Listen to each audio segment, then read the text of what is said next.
할렐루야. 네, 저는 사랑하는 아내와 3살 난 딸 하온이와 단란한 가정을 이루고 살고 있습니다. 저희 아내는 학원에서 아이들을 가르치는 일을 하고 있습니다.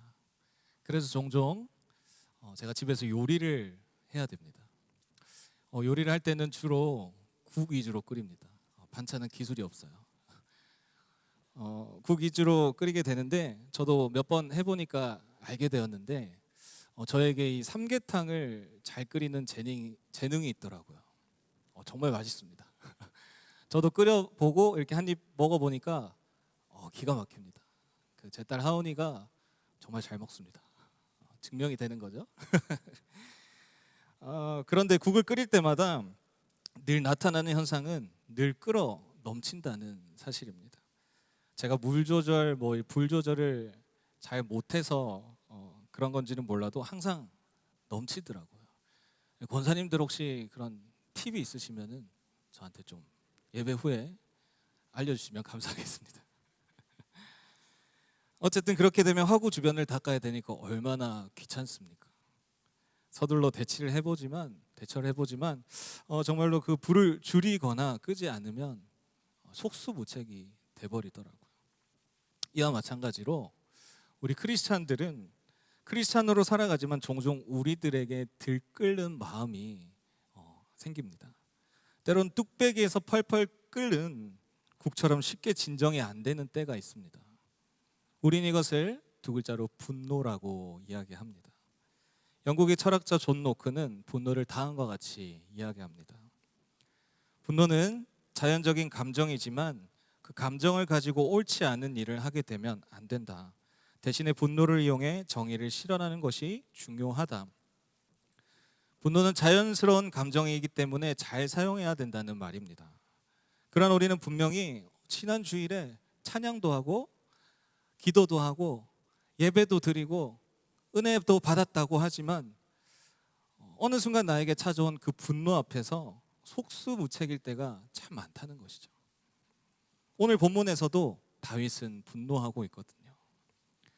물론 우리는 세상에서 나타나는 그런 불의를 보거나 지난번에 다윗이 골리앗에게 품었던 하나님의 영광을 위한 거룩한 분노가 생길 때도 있지만 그 분노의 에너지를 올바로 사용하기란 쉽지가 않다는 사실입니다.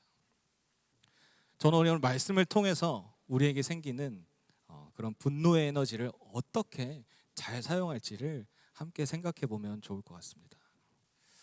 본문 말씀에 앞서 24장의 내용은 이 다윗의 대단한 모습이 잘 나타납니다.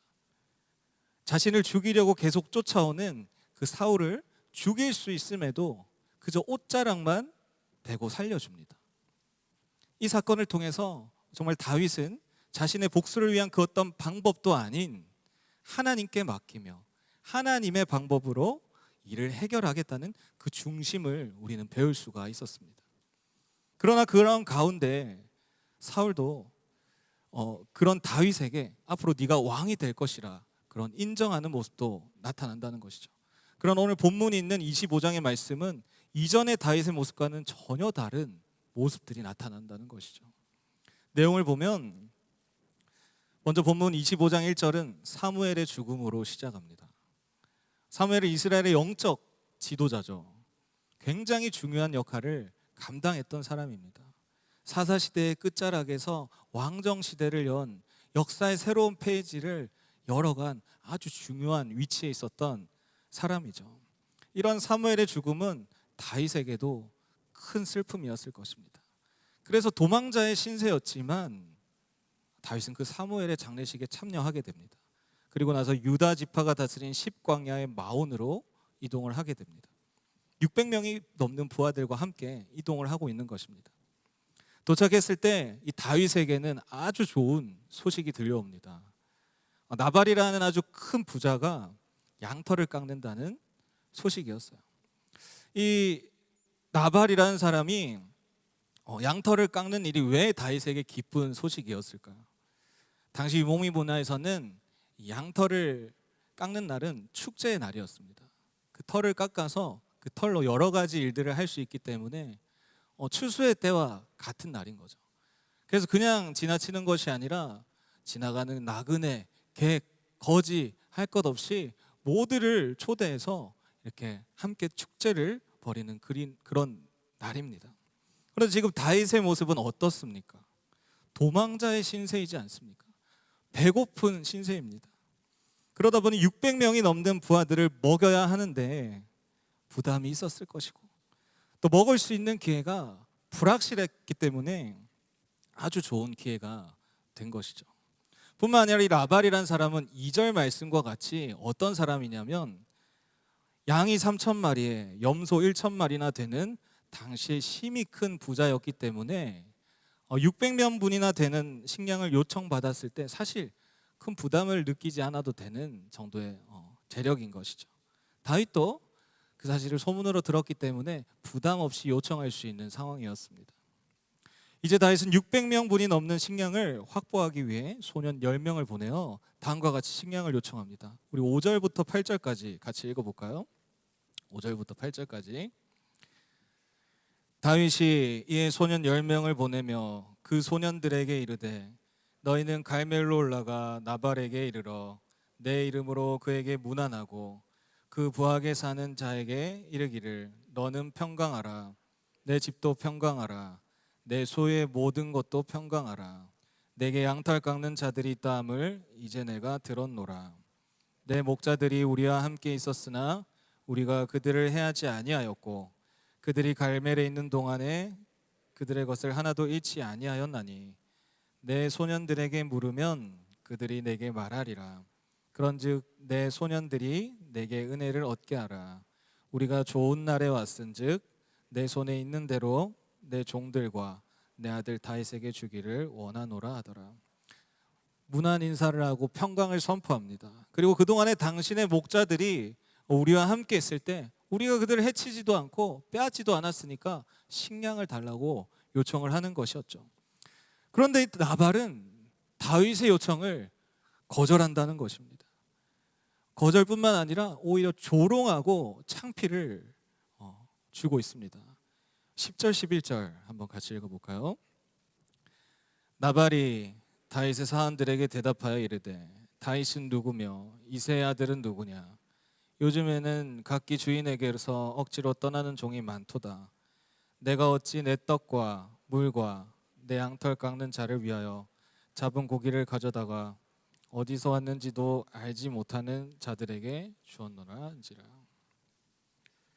나발의 말처럼 정말로 나발은 다윗을 알지 못했을까요? 아닙니다. 골리앗을 이긴 다윗, 사울 왕의 사위 된 다윗을 누가 모르겠습니까? 이스라엘의 어떤 사람이 다윗을 모르는 사람이 어디 있겠습니까? 그런데 왜 이렇게 창피와 조롱을 주면서 모른다고 하는 것일까요? 먼저 나발의 이름을 뜻을 보면은 그가 어떤 사람으로 평가되는지를 봐야 합니다. 나발의 히브리어 뜻은 어리석음입니다. 그런데 생각해 보면 어떤 부모가 자녀의 이름을 어리석다고 지었겠습니까? 제 이름이 김덕기입니다. 덕덕자의 일어날 기입니다. 덕을 세워라 라고 저희 외할아버지께서 장명소에 가서 이름을 지으셨어요. 잘 되라고 이렇게 돈을 주고 잘 되기를 바라는 마음에서 이름을 지어 주신 거죠. 김춘수의 시 꽃도 있잖아요. 내가 그 이름을 불러주었을 때 그는 나에게로 와서 꽃이 되었다. 자녀들이 어떤 사람이 되기를 소망하는 마음으로 이름을 짓는 것이죠. 이스라엘 사람들도 마찬가지였습니다. 자녀들을 그렇게 불명예스럽게 이름을 짓지 않았습니다. 그럼 나발이라는 이름은 어디서 생겨난 것일까요?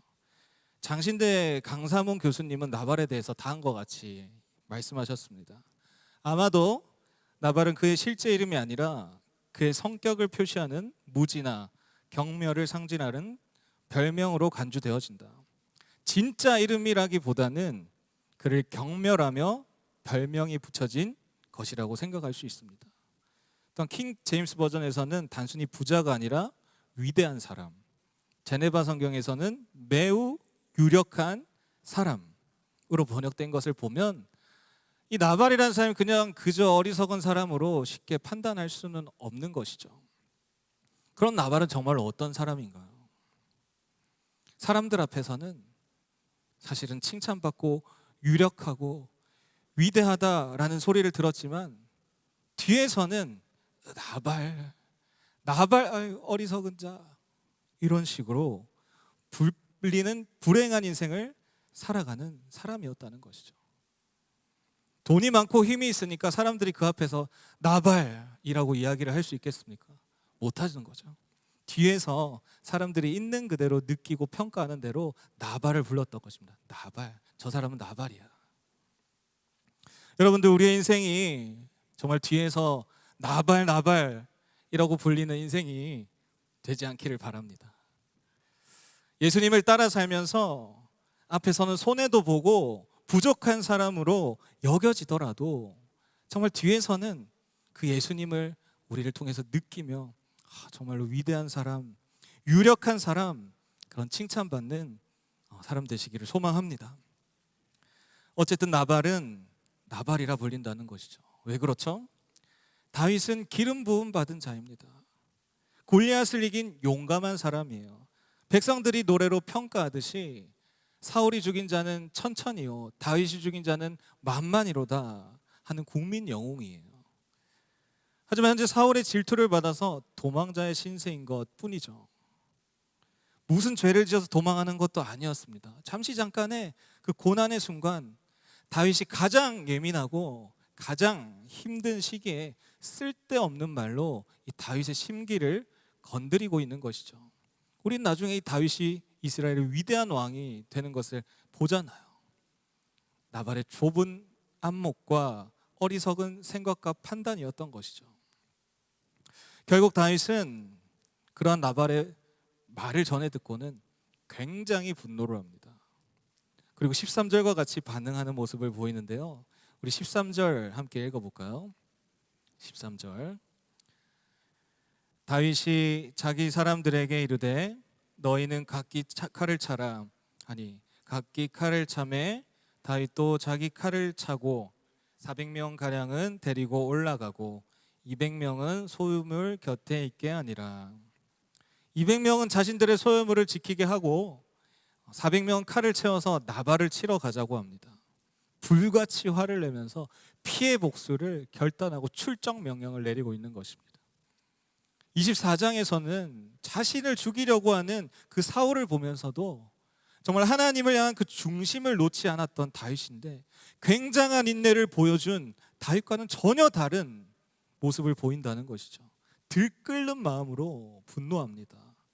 그런데 여러분, 24장과 25장 사이에 시간이 많이 흐른 것 같나요? 아닙니다. 시간이 얼마 흐르지 않았습니다. 그런데 어떻게 사람이 이렇게 돌변하는 거냐는 거죠. 무엇이 다윗을 이렇게 갑작스럽게 분노하게 만들었나는 것이죠. 다윗이 목숨을 위협했나요?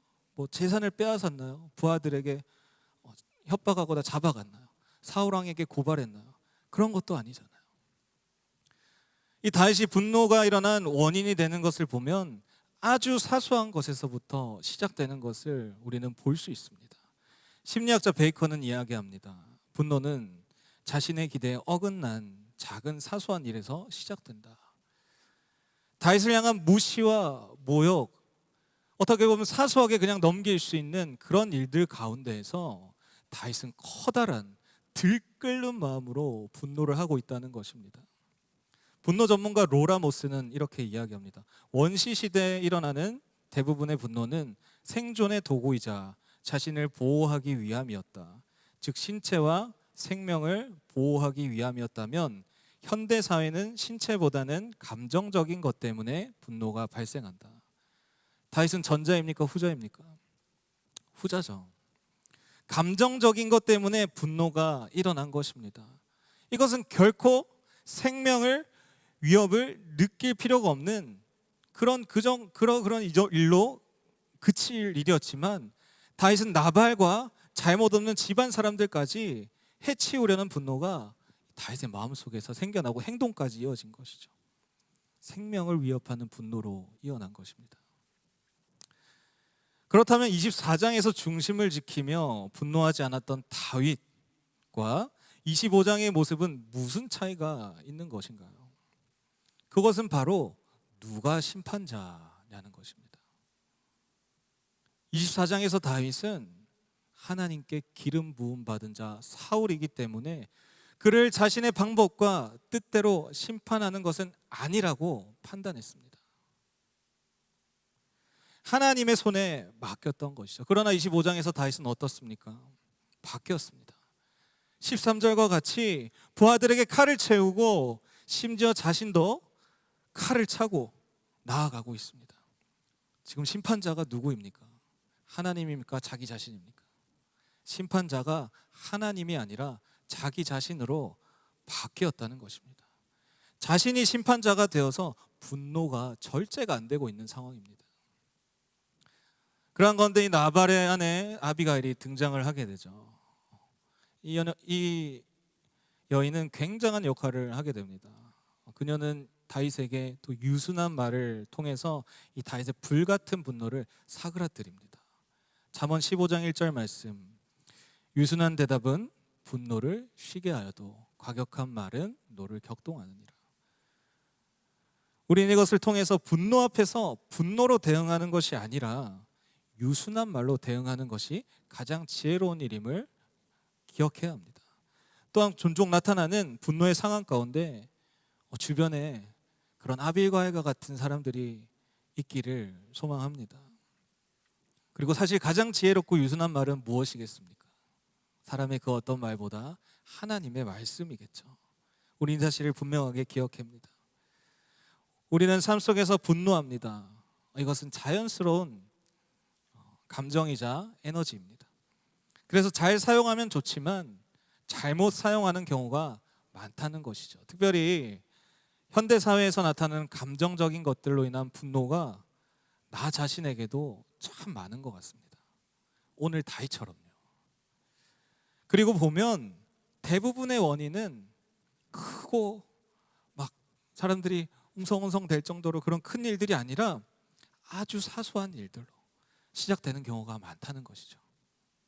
말 한마디, 작은 행동 하나하나와 같은 것들입니다. 우리는 그만큼 연약한 존재들이라는 것입니다. 그러나 정말로 무서운 것은 오늘 다윗처럼 이러한 사소한 것들이 상대방의 생명을 위협하는 큰 분노를 만들 수 있다는 것입니다. 에베소서 4장 26절에서 27절까지 읽겠습니다. 분을 내어도 죄를 짓지 말며 해가 지도록 분을 품지 말고 마귀에게 틈을 주지 말라. 앞부분을 영어 버전으로 보면 In your anger do not sin. 발음 괜찮나요? 네. 분노 중에는 죄를 짓지 말라는 경고가 있습니다. 왜 그렇죠? 마귀에게 틈을 주는 것이기 때문이죠. 분노 중에 있을 때 우리는 마귀에게 틈을 보이는 것이기 때문에 결국은 살인까지 생각하는 무시무시한 일로 번질 수가 있다는 것이죠. 상식적으로는 그렇게까지 이어질 거라 예상을 못하지만 우리도 우리를 제어할 수 없는 상황까지도 이를 수가 있다는 거죠. 마귀가 틈탔기 때문에. 분노의 위험성이자 인간의 연약함입니다. 결국 우리는 그러한 분노 앞에서 분명한 결정을 내려야 됩니다. 24장 다윗처럼 세상의 모든 불의와 악함과 죄악 가운데 심판을 내릴 사람은 내가 아니라 오직 하나님 한 분만이며 그분을 인정하는 것이랍니다. 세상은 끊임없이 우리를 심판합니다. 정죄하고 심판하며 같은 인간들끼리 잣대를 끊임없이 들이댑니다. 누가 옳은가요? 누가 기준에 따라 정죄하고 심판하라고 하였나요? 그 어디에도 인간에게 그런 권리가 있다고 이야기하지 않습니다. 그저는 우리끼리 정해놓은 것이죠. 하나님이 본래 창조하신 세상의 질서 가운데는 정죄함이 없습니다. 로마서 8장 1절 말씀, 그러므로 이제 그리스도 예수 안에 있는 자에게는 결코 정죄함이 없나니. 요즘 드라마를 보면 용서은혜가 없이 다 심판해요. 그걸 통해서 우리는 쾌감을 많이 얻는 것 같습니다. 그런 드라마가 시청률을 보면은 아주 이렇게 상승 곡선을 이렇게 찍고 있는 것을 보게 됩니다. 안타까운 현실이죠. 여러분, 그런 1차원적인 분노 앞에서 쾌감을 느끼기보다는 용서와 은혜에 감격하는 그리스도인들 되시기를 소망합니다. 오늘 말씀을 통해서 우리는 나에게 있는 분노를 내려놓고 오직 하나님께 심판권을 맡기는 은혜가 있기를 소망합니다. 하나님만이 심판자이시기 때문입니다. 자기 칼을 다시 집어넣고, 대신에 우리는 분노 대신 예수께서 알려주신 그 사랑으로, 하나님 말씀하신 말씀으로 매 순간 닥쳐오는 분노의 상황 가운데에서 정말 대처할 수 있는 저와 우리 모든 성도님들 되시기를 소망합니다. 아멘.